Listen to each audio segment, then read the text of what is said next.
Պարոն Դանիելյան, հիմա ես եմ ձեզ բացատրում քրոնոլոգիան, ժամանակակցությունը հայերեն ասած։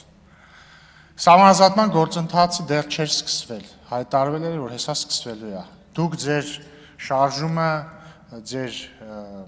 սրբազանի հետ չէիք սկսել, ենթադրում եմ նույնիսկ չէիք էլ պլանավորում դեռ։ Ստեղ այս ազգային ժողովի դահլիճում, այդտեղ նստած, կամ այն ժամանակ կարող մի փշակ վերև եք նստում, չեմ հիշում, այդտեղ եք։ Շատ լավ,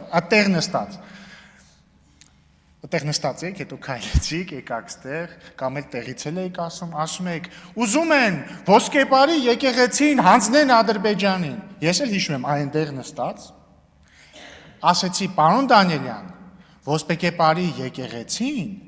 29743-ի մեջ է, ինքը միջազգայինորեն ճանաչված Հայաստանի տարածքի մեջ է, բացառվում է, որ սահմանազատման ընթացքում ոսպեկեպարի եկեղեցին հայտնվի Ադրբեջանի կազմում։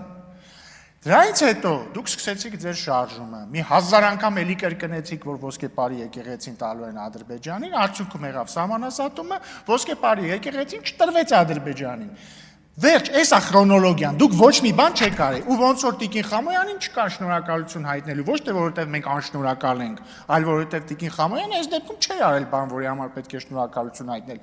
Այս դեպքում էլ պարոն Դանիելյան, ցավոք ձեր շնորհակալություն հայտնելու բան չկա, որովհետև ոչ մի բան դուք չեք կանխել։ Կրկնում եմ, ձեր շարժումից առաջ եմ ես այս դահլիճում ի պատասխան ձեր պնդմանը ասել, որ բացառվում է տենց բան։ Շնորհակալություն։